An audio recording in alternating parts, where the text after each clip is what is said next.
For many couples, this phenomena of social distancing is not a new concept. You've been doing it in your relationship for years. Conflict arises, your first attempts at resolution fail, and so one or both of you isolate and withdraw from the other, creating not just physical distance, but emotional distance. Why we do it and how we resolve it, that's what we're going to talk about today on Relationshots.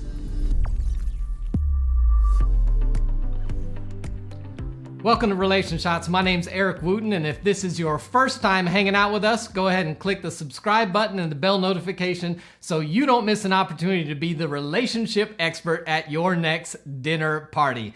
Today we're going to talk about the idea of what to do when your spouse is socially distancing you. So let me give you a scenario here.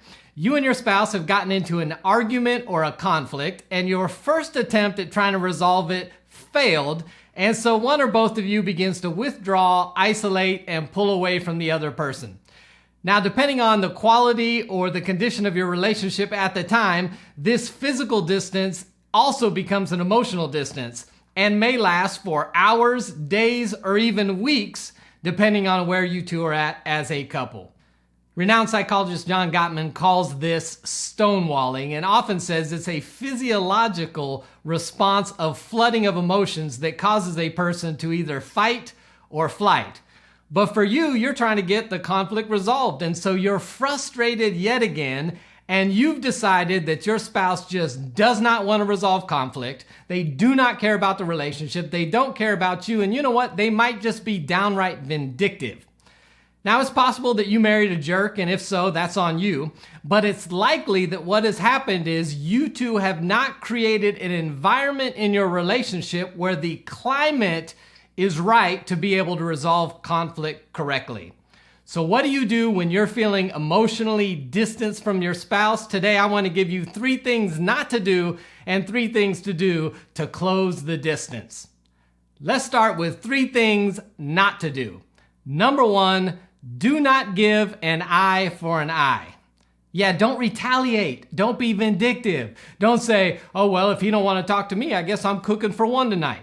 Don't say, well, if she doesn't want to talk to me, then I'm going to pull the money out of the bank account, or I'm going to take the keys. That car's in my name anyway. Don't be vindictive. All that's going to do is escalate the situation, and that's usually when the cops get called. So do not give an eye for an eye.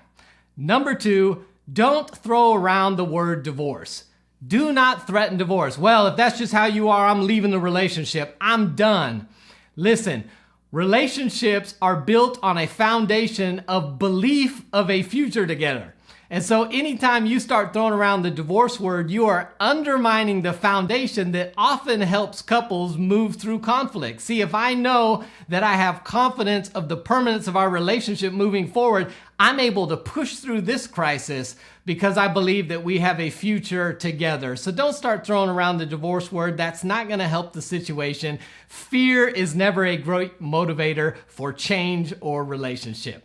Number 3, don't follow them around nagging, trying to resolve the conflict. I know how some of you are. Oh, you don't get to tell me when we talk. I'm going to keep following you around. Don't walk away from me. You're just trying to be in control. No, listen, they may be physiologically overwhelmed and unable to respond in a healthy way, in a respectful way in this moment. I have never once in all my years of either a relationship with my wife or counseling many other couples, I've never once found a situation where one spouse chased the other one around and finally got them to a place where they said, oh, okay, I'm tired enough. Let's go ahead and have a great, healthy, respectful conversation and resolve the issue. It's just not going to happen. Do not chase them around. That's never going to solve the issue. So here's what you need to do. Take a deep breath, pause, give them space, and do a little self-reflection. It might be that you have not created an environment where they feel safe engaging with you. It might be that the barrage of questions you hit them with every time you're in a conflict actually feels criticizing and demeaning to them.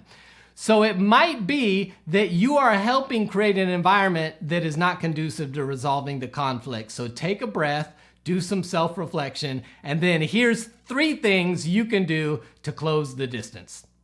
Number one, extend an olive branch. John Gottman calls these repair attempts. It's where you simply do something to connect or amend the situation. It could be an apology. I'm sorry for how things went down last night. And even if you can apologize for something specific, it's even better. I apologize for raising my voice, for cussing at you, for throwing the remote at your head, for saying you're just like your mama. If you can't find something specific because you're sitting here holier than thou, then you know what? Just say, I'm sorry for my part in that conversation and it not going well. Or it may just be simple like a connection point. Saying, hey, how you doing this morning? You're at the fridge. Hey, can I get you something? All you're attempting to do is reconnect and repair what has gone wrong. And I know some of you are like, well, man, I always have to do it. Why does it always have to be me? Because you're a mature adult.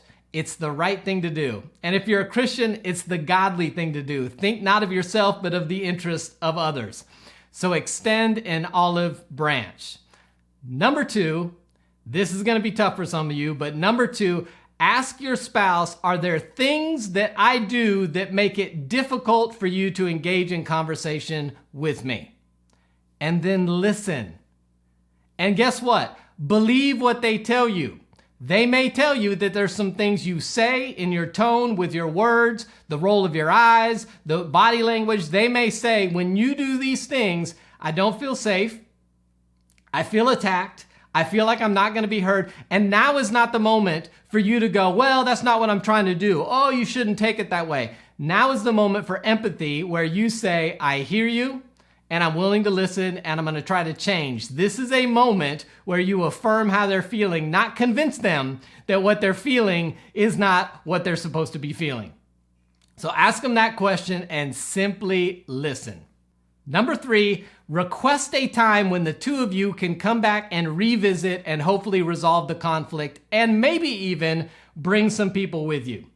So oftentimes in relationship, this is where we get stuck. We try to resolve a conflict at the wrong time instead of asking our spouse, hey, when's a good time for us to sit down and talk about it? And sometimes, even in a good situation, you cannot resolve the conflict because you have opposing views on what's going on here. Listen, bringing other people in, community in to help you resolve conflict is not weakness, it's wisdom. There will be situations in your relationship that you cannot resolve by yourself. And that's why God has put us in the context of community to have them help us. So it may be, hey, is there a time when we can resolve this? And do you think we need somebody else to help? Fill in the blank with the friend or the mentor couple that you both agreed upon to help resolve the situation. When a spouse withdraws from conversation, it's not usually because they have no desire in resolving the situation. It's usually because they don't feel like it's a safe environment or they don't feel like you'll ever be able to resolve the conversation. I guarantee you they probably want connection and peace just as much or maybe more than you want. So they think we're never going to be able to resolve it. I'm going to get attacked, so I'm just not going to engage. So what I'm going to tell you to do is prove them wrong and close the social distance.